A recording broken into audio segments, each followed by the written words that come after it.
দ্রৌপদী সবাইকে ডাকলেন, বাঁচাও হে ভীষ্ম পিতামহ, বাঁচাও হে দ্রোণাচার্য, বাঁচাও হে কৃপাচার্য, বাঁচাও। সবাইকে ডাকলেন, হে যুধিষ্ঠির ধর্মরাজ, কোথায় গেল তোমার ধর্ম?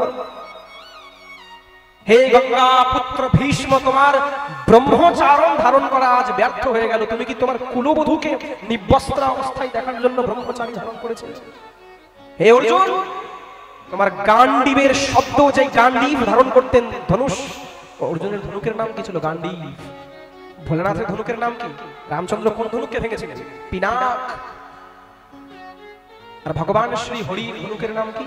কোদণ্ড। কোদণ্ড। এই তিনটে ধনুক অপরিজয়। কোদণ্ড মানে ভগবান হরির ধনুষ।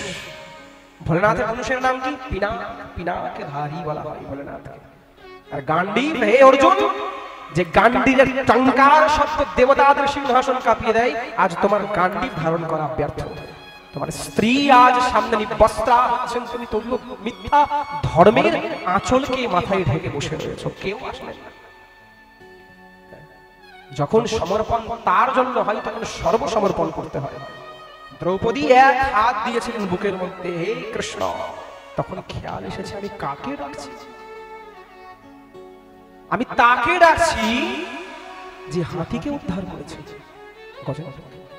আমি তাকে ডাকছি যে নৃসিংহ হয়ে প্রহ্লাদকে বাঁচাতে এসেছিল, স্তম্ভকে ভঙ্গন করে। আর যখনই দ্রৌপদীর মনে চেতনাটা শুধু এসেছে, এই হাতটা আপনা আপনি ছেড়ে দিয়েছে, উঠে গেছে হাতটা। বিশ্বাস প্রকট হয়ে গেছে যে কার জন্য? আমি যদিও হাত দিয়ে রাখি আঁচলটার মধ্যে, তবুও ভগবানকে অপমান করা হবে, যে এখনো তোমার উপরে বিশ্বাস হয়নি, নিজের চেষ্টা করছি, আসবে কি আসবে না। কিন্তু যখনই প্রসঙ্গ কৃষ্ণ চলে আসলো, আপনা আপনি হাতটা উঠে গেল, যে আমি জানি আমার আঁচলকে ধরার জন্য তুমি আসবে। হা নাথ দ্বারিকাধীশ কোয়াসি কোয়াসি মহাভুজ। ডাকতে দিয়েছিল দ্রৌপদী বস্ত্র রূপে। দ্বারিকাধীশ তখন দ্বারিকার মধ্যে সত্যভামার সঙ্গে পাশা খেলছিলেন, চোখ বন্ধ করে সব দেখছিলেন। ওইদিকে রুক্মিণী সত্যভামা পাশা খেলছিল, আর ভগবান এইদিকে নিজের মনে মনে কোনো কিছু বলছিলেন। আর সত্যভামা বলছে, কি হয়েছে আপনার? বলছেন, না, আমার মন আজকে অন্য জায়গায়। কেন? আজ এত এত বীর সমাজের মধ্যে একটা অবলা নারীর কেবল বস্ত্র খাওয়াচ্ছে, আমার মন অন্য জায়গায়। ভাগবতের মহাভারত খুলে পড়ুন। আরে আমি তো বলি যে ভাগবত কৃষ্ণ কথা নয়, মহাভারত কৃষ্ণ কথা। অসাধারণ। भागवत कृष्ण कथा नय, भागवत स्वयं श्री कृष्ण। प्रेम से बोलो, प्रत्यक्षा वर्तते। यदि कृष्ण कथा बोलते हैं তাহলে মহাভারত কে দেখুন। রজস্বলা অবস্থায় ছিলেন দ্রৌপদী, ব্যাখ্যা করছেন সেখানে বেদব্যাস মুনি। একমাত্র অবলা নারী, তার কেশ সুন্দর করে গ্রন্থন করা ছিল, সাদা বস্ত্র সাদা শাড়ি পরেছিলেন লাল পাড় দিয়ে, রজস্বলা অবস্থায়। অত 10,000 হাতির বল শক্তি নিয়ে যখন দুঃশাসন টানতে টানতে নিয়ে আসলেন, মহাভারতের মধ্যে বর্ণনা করেছেন সমস্ত শাড়ি তার রক্তবর্ণ হয়ে গেছে, রজস্বলা অবস্থায় ছিল। ওরকম পীড়াতে, ওরকম ব্যথার মধ্যে দাঁড় করিয়েছেন দ্রৌপদীকে সামনে।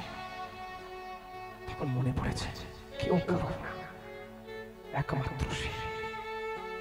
ও জানত যবে থেকে কৃষ্ণ রক্ষা করেছেন দ্রৌপদীকে, ভগবানের চরণে সব দিয়ে দিয়েছে।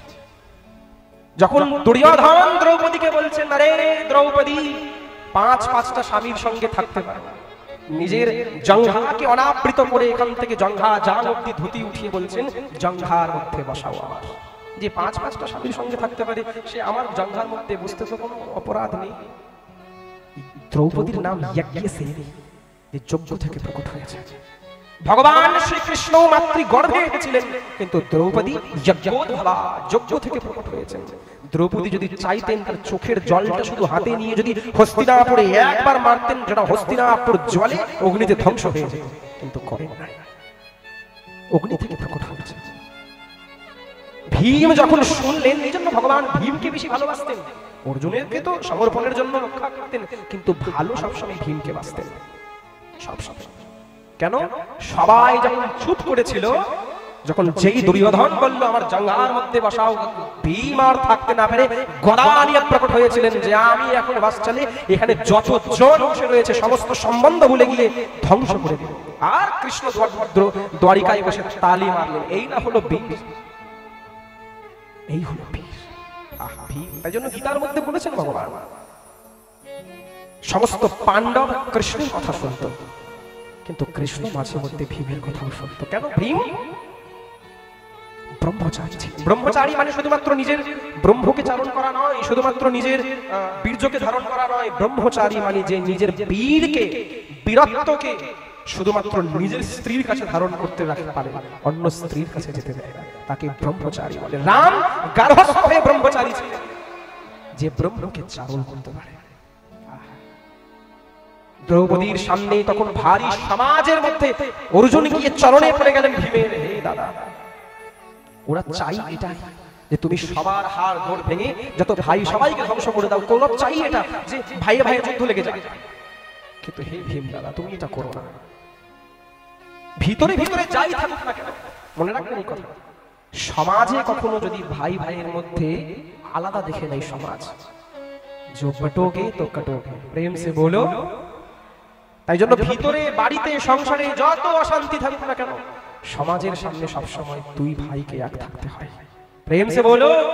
সমাজে হেন কোনো শক্তি নেই তাদেরকে আলাদা করে দেবে। কৌরবের মধ্যে হাজার হাজার ছিল, 5 জন ছিলেন শুধু তারা, কিন্তু এক ভাব ছিল। শপথ করে ভীম যে আমি পবনপুত্র ভীম, কুন্তি পুত্র ভীম, এই গদা নিয়ে শপথ করলাম নিজের সমস্ত শক্তিকে এক জায়গায় করে কাঁপতে কাঁপতে, যে দুর্যোধন যে জঙ্ঘার মধ্যে তুমি দ্রৌপদীকে বসানোর জন্য আদেশ করেছিলে, আমি যদি কুন্তি পুত্র হয় সেই জঙ্ঘা আমি তোমার ভেঙে খণ্ড বিখণ্ড করে দেব। শপথ করেছিলেন ভগবান শ্রীকৃষ্ণ, আবার তালি মেরেছিলেন, একে বীর বলা হয়। সেই দিন থেকে দ্রৌপদী ভীমের কাছে বেশি সমর্পণ হয়েছে। দ্রৌপদী যদি আরো 4টা স্বামীর জন্য প্রার্থনা করতে ভুলেও যেতেন, কিন্তু ভীমের জন্য প্রার্থনা করতে ভুলতেন না। ভীমের সঙ্গে কত বেশি সঙ্গে থাকতেন। আর অন্তিম সময় তো একজন বাঁচিয়েছিল, কৃষ্ণ। তাই দ্রৌপদীকে যদি মাঝে মধ্যে কেউ ডাক দিত, দ্রৌপদীর আরেক নাম কি বলুন তো? কৃষ্ণা। দ্রৌপদীকে যদি মাঝে মধ্যে কেউ ডাক দিত, এ পাণ্ডব ধর্মপত্নী, সাড়া দিত না, অন্য মানুষ কথা। কোন যদি কেউ ডাকতো, এ পাঞ্চালী, সাড়া দিতে ভুলে যেত। এ দ্রৌপদী, সাড়া দিতে ভুলে যেত। কিন্তু কেউ যদি দূর থেকে ডাকতো, এ কৃষ্ণা, শোনো, হ্যাঁ হ্যাঁ বলুন, এই নামটা তার হৃদয়ে ছিল, কৃষ্ণা। তাই বলবার তাৎপর্য, জগতে যদি কেউ আসতে পারে, জগতে যদি কেউ রক্ষা করতে পারে, একমাত্র জগন্নাথ ভগবান। প্রেম সে বলো শিক্ষা। তো সমর্পণ, যখন ভগবানের নাম আসে তখন সমর্পণ সব পুরোটা হওয়া দরকার, একটু নয়। দ্রৌপদী পুরো সমর্পণ হয়েছে, তারপরে কৃষ্ণ এসেছিলেন।